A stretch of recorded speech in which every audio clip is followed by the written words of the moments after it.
Jumpa kembali di podcast detikpos.com.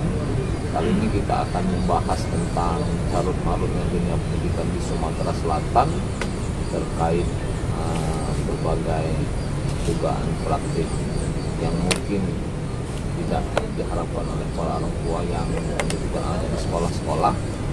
Nah, telah hadir di podcast kali ini tamu kita, siapa namanya? Pak Dedi Irawan. Pak Dedi Irawan dari CIC Central Investigation Corruption. Jadi memang sebuah lembaga yang fokus kepada korupsi, bukan hanya dalam bidang pendidikan ya. Tapi kali ini kita fokus pada bidang pendidikan, terutama barangkali proses di penerimaan peserta didik baru ya, yang sebenarnya memang ini sudah persoalan lama, seperti asap ini ada, tapi kalau kita mau cari faktanya terkadang susah. Nah, tapi bisa diceritakan nih sebenarnya seperti apa sih persoalan yang ada sekarang ini? Apakah masih seperti pola lama dulu atau ada pola-pola baru? Silakan. Oke, terima kasih. Untuk saat ini kan berdasarkan kita di lapangan, hasil dari laporan masyarakat kita, ternyata praktek-praktek di sekolah, khususnya SMA ya, untuk PPDB itu sangat luar biasa. Karena memang di ranahnya provinsi ya. Iya, SMA itu ranahnya provinsi. Itu sampai saat ini yang kita sesalkan itu masih banyak praktek-praktek yang kotor. Yang seharusnya mereka itu kan seharusnya pas ikut tes ya, itu seharusnya mereka itu kan mengikuti zona, seharusnya itu zonasi. Mestinya kan mereka itu dipermudah. Pada kenyataannya cuma berapa persen yang lulus. Tahapannya kan ada donasi, ada prestasi, kemudian mandiri ya. Nah, ketika di mandiri ini, mulai praktek-praktek yang kotor ini bermunculan. Ya, kenapa saya bilang seperti itu? Jadi ada salah satu wali murid itu pengen masukkan anaknya ke SMA itu, ya kan? Karena tidak lulus. Nah, disitulah terjadilah jual beli, tawar menawar. Nah, ini itu proses sebelum masuk. Iya, ketika mereka sudah masuk, ini yang lebih parahnya lagi. Mereka langsung diajukan namanya uang komite. Itu uang komite ini bervariasi. Ada yang 4 juta per tahun. Ada yang juga 3.500.000 itu per tahun. Itu kan luar biasa. Masing-masing sekolah itu berbeda. Ini kan sudah sangat luar biasa ini. Jadi di mana peran pemerintah? Sedangkan pemerintah itu kan tugasnya pemerintah, ya kan, berdasarkan undang-undang, ya, sesuai dengan di pasal 31 Undang-Undang 45, ya kan, bahwa pendidikan itu menjadi hak setiap warga negara, ya kan. Setiap warga negara wajib juga mengikuti pendidikan dasar dan pemerintah wajib membiayainya. Nah, kenapa sekarang ini masyarakat justru dibebani biaya melalui komite tadi? Jadi dasarnya komite itu apa gitu kan? Nah, ini ada salah satu ketua komite yang telepon saya. Salah satu sekolah lah, SMA ya kan. Nah, saya aksi hari Rabu kemarin, itu kan masalah itu. Dia bilang, Pak, itu nggak bisa diluruskan apa katanya kan? Kalau saya nggak bisa lagi, karena itu sudah kelewatan. Kasihan buat warga yang masyarakat yang tidak punya biaya, tidak punya uang. Apalagi ini kan kita masih mengalami endemik ya, endemik COVID. Baru lewat dari COVID, baru endemik. Artinya kan persoalannya kan untuk biaya kehidupan masih susah. Kok sudah dibebani dengan biaya komite.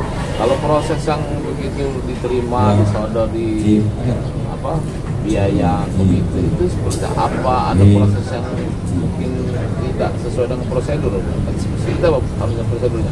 Kalau komite itu kan harusnya komite itu rapat dulu kan? Seharusnya begitu. Kita apa sebenarnya prosesnya? Ini kan lucu nih kan. Jadi begini, uang komite itu modusnya mereka itu ketika mereka lulus sampai dari PPDB lulus, nah, kemudian melengkapi administrasi segala macam di sekolah, itu langsung disodorkan dengan uang komite. Begitu juga dengan anak yang sudah naik kelasnya ke kelas 2, nah ketika dia registrasi ulang, itu dikenain juga biaya itu, uang komite juga per tahun. Sama, semuanya seperti itu. Bayangkan, menurut saya. Kalau kita tanya, kalau kita tanya, itu sudah berdasarkan rapat dengan wali murid. Iya, katanya. Tapi pada dasarnya kan nggak ada. Mereka begitu mereka lulus dari PPD pengumuman, baik itu dari zonasi, baik itu dari lintas rayon dan sebagainya, prestasi ya. Begitu mereka lulus, mereka langsung melengkapi itu langsung disodorkan uang komite. Artinya kan tidak ada rapat dengan wali murid. Itu kan? Itu yang jadi persoalan.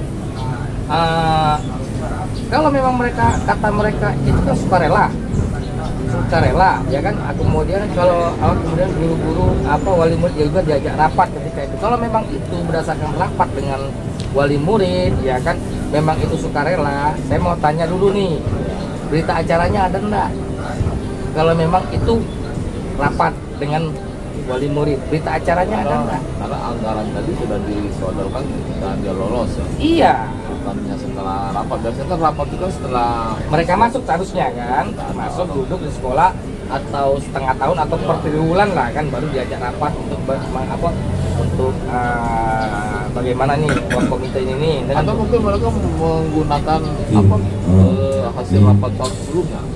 Dia tidak bisa lah, itu kan tidak bisa, tolak ukurnya nggak bisa begitu. Ini kan murid baru Pak, nggak bisa diikuti tolak ukurnya seperti itu. Sebelum tahu, kalau yang kemarin oke lah, yang kemarin mungkin mereka ada yang mampu, mungkin tahun ini mungkin banyak yang tidak mampu. Kalau temuan kita sebenarnya banyak orang tua yang mengeluh soal itu. Sangat banyak. Dan saya berani bisa Iya, saya berani mengakomodir itu seluruh wali murid yang ada di SMA Sumsel ini. Saya berani mengakomodir siapa-siapa yang keberatan yang kota maupun di daerah. Saya berani itu. Kalau bilang mereka mengatakan bahwa ini sudah berdasarkan rapat dengan wali murid, maka saya tekankan mana berita acaranya, mana fotonya. Satu. Kedua, kalau memang dia memang itu dia sukarela, kenapa ditetapkan? Ya namanya sukarela itu kan passing kan? Seperti apa sih itu dalam komite itu yang biasa teman itu yang katanya ditetapkan sukarela tapi seperti apa sih? Makanya ini racun nih. Ya. Ada yang ini misalnya sekolah apa di sekolah salah apa? Satu ini SMA 3 ya, SMA 3 nih, sebutkan Palembang. Iya. Itu kan biayanya kan besar itu. Ya. Uang komitenya berapa uang? Uang komitenya itu ada 3.500.000 per siswa. Bukan uang pakaian kaos, bukan, beda ya? Bukan. Itu uang komite memang. Uang komite 3.500.000. Kaos ya. Itu beda lagi ya. Jangan langsung diakomodir ya. Itu tidak ada rapat sebelumnya. Tidak ada rapat. Begitu mereka lulus, baik itu melalui zona, baik itu melalui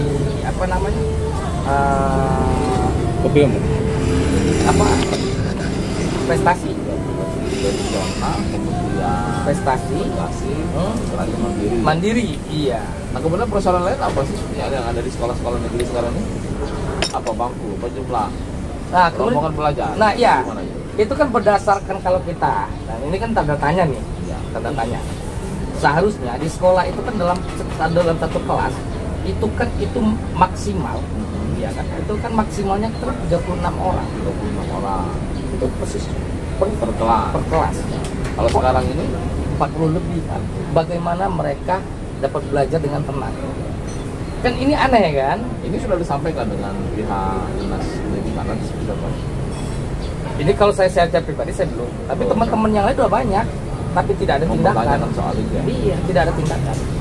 Nah, tapi kalau kembali ke soal orang tua, kan memang kalau undang-undang disebutkan bahwa pendidikan itu sebenarnya kewajiban pemerintah, masyarakat dan orang tua. Memang orang tua itu memang sebenarnya punya kewajiban juga untuk melakukan biaya pendidikan. Ya, tinggal sebenarnya mereka memilih, kalau memang mereka yang mampu barangkali sumbangannya bisa lebih besar, atau mereka yang mampu bisa memilih sekolah unggulan yang biayanya lebih besar, atau swasta yang berkualitas tapi dengan catatan dananya lebih besar, gitu kan. Nah, seperti apa sih batasan kewajiban orang tua itu tadi? Ya sekarang kan batasan kewajiban ya orang tua murid ya dasar. Kalau kesepakatan komite barangkali ya. Iya, seharusnya kan apa yang disampaikan komite kalau yang berdasarkan rapat ya mungkin mereka kan di situ mungkin ada apa namanya, ada kesepakatan ya. Namanya kesepakatan ya? Kesepakatan itu tidak serta-merta langsung ditentukan ya, namanya juga kan sumbangan, benar kan? Kalau sudah ditentukan namanya bukan sumbangan, Pak. Betul kan? Itu aja. Jadi mereka kalau bahasa mereka mengatakan dirapatkan itu bohong kalau menurut saya. Kita cross check sekolahan lain itu tidak sampai seperti itu. Cuma harganya cuma di sekolah lain cuma 2.700.000. Paling tinggi 2.800.000 itu seragam sekolah dengan seragam MPLS itu ya. Itu iya, selisihnya jauh. Nah, dengan adanya permasalahan seperti di komite yang kemudian apa selisih harga baju tadi, apa yang harapannya dan ingin disampaikan kepada pihak sekolah? Harapan saya semuanya ini. Ya, harapan saya khususnya ini untuk ketua komite ya. Ketua komite yang ada di seluruh sekolah SMA yang ada di Sumatera Selatan ini seharusnya mereka itu independen, bukan berpihak kepada sekolah. Tapi kalau untuk saat ini, malah mereka itu seolah-olah mereka itu bagian dari sekolah, bukan bagian dari wali murid. Itu persoalan yang sekarang ini. Karena kan juga tidak semua wali murid mampu ya. Betul. Mungkin memang sebenarnya sudah termasuk di berapa persen yang tidak mampu, yang apa termasuk apa namanya yang mengantongi keluarga miskin plus sejahtera kan memang bebas biaya barangkali ya. Iya. Tapi cuma sekian persen aja. Iya betul. Jadi begini, saya jujur ya, zamannya Pak Alex, bukan saya berbandingkan ya, membandingkan zaman kepemimpinan Pak Alex Nurdin dengan kepemimpinan Pak Herman Dewi. Kalau di zamannya Pak Alex, itu seperti ini tidak ada, semuanya gratis. Kecuali sekolah unggulan. Ya, kecuali sekolah swasta. Kalau SMA 3 itu masih masuk unggulan kalau saya tidak salah. Betul. Masih unggulan. Termasuk unggulan. SMA 1, SMA 3, SMA 6, SMA 17 ya. 17. Nah, saya juga sangat mengapresiasi kepada Gubernur Sumatera Selatan yang telah menggelontorkan itu 30%. Ya kan, mengalokasi anggaran. Iya, untuk pendidikan itu 30% dari nilai PAD itu sudah luar biasa. Sedangkan PAD sekarang itu sekitar 9,8 triliun. Ya, PAD itu PAD ya kan. Ya. Kalau dia 30%, artinya kan artinya sekitar 3,2 triliun. Ya. Benar ya? Ya. Nah, coba 3,3 triliun kalau itu memang benar-benar dialokasikan ke seluruh sekolah-sekolahan yang berdasarkan dengan total seluruh itu SMA negeri dan swasta itu ada 871 sesumsel ya, kemudian ya, SMK ya. Nah, kalau SMK-nya itu dengan SMK negeri dengan swasta itu 301. Jadi total seluruh SMK dengan SMA negeri dan swasta itu sekitar 1172 sekolahan. Artinya kalau uang 3,3 triliun memang dialokasikan ke sekolah, saya yakin semuanya gratis. Tapi pada kenyataannya sampai sekarang kan wali murid tetap dibebankan dengan biaya sumbangan ini, sumbangan itu, segala macam, menggunakan tangan komite. Itu yang menjadi permasalahan. Itu kan sebenarnya tidak benar. Semestinya komite itu semestinya dia harusnya independen, pro-nya ke wali murid, bukan ke sekolahan. Ada tidak dari temuan kita di lapangan itu sekolah-sekolah yang komitenya itu berpihak kepada orang tua? Hampir mayoritas kalau saya lihat. Ke mana, ke apa? Berpihak ke orang tua dikit. Ada tapi kan? Tapi ada, tapi sedikit. Tidak semua yang ada. Cuman berapa persen? Mungkin sekitar 20% lah. Tapi maaf ya, tapi bukan artinya bukan artinya saya ini kebanyakan ketua-ketua komite untuk saat ini itu banyaklah pro-nya ke sekolahan dibandingkan kepada ke wali murid. Nah, kalau soal yang komite tadi dan yang lain juga sama 3 itu sudah disampaikan ke pihak sekolah atau nanti akan disampaikan temuan-temuan ini? Sudah disampaikan. Saya rasa kan dengan adanya aksi saya hari Rabu kemarin sekitar tanggal 20 berapa tanggal hari Rabu sebelum Lebaran 28 ya. Tanggal 28 itu kan saya aksi sekolah-sekolah kan sudah baca semua itu berita-berita dari aksi yang kita sampaikan ke mereka. Nah, seharusnya mereka tuh langsung menanggapi, Respon ya? merespon. Tapi sampai sekarang belum ada respon. Belum ada respon dari mereka. Barangkali demikian. Makanya kita rencana hari Selasa ini itu mau aksi di Kejaksaan Tinggi Kalimantan Selatan untuk laporan masalah pungli dan untuk biaya-biaya lainnya yang memang dialokasikan di sekolah itu. Kami minta Kajati untuk segera menyelidiki kebenaran kasus kebenaran apa yang kami laporkan ini. Yang kita walaupun tinggal benar-benar penerbangan, nanti barangkali kita berharap pihak penegak hukum di dalam hal ini Kejati bisa menurunkan tim yang musuh persoalan ini, dan sehingga nanti orang tua atau masyarakat secara umum bisa menikmati dan merasakan bahwa sebenarnya memang pendidikan itu harusnya memang tidak membebani. Betul, agar pendidikan semuanya setara, gitu, dirasakan oleh semua masyarakat.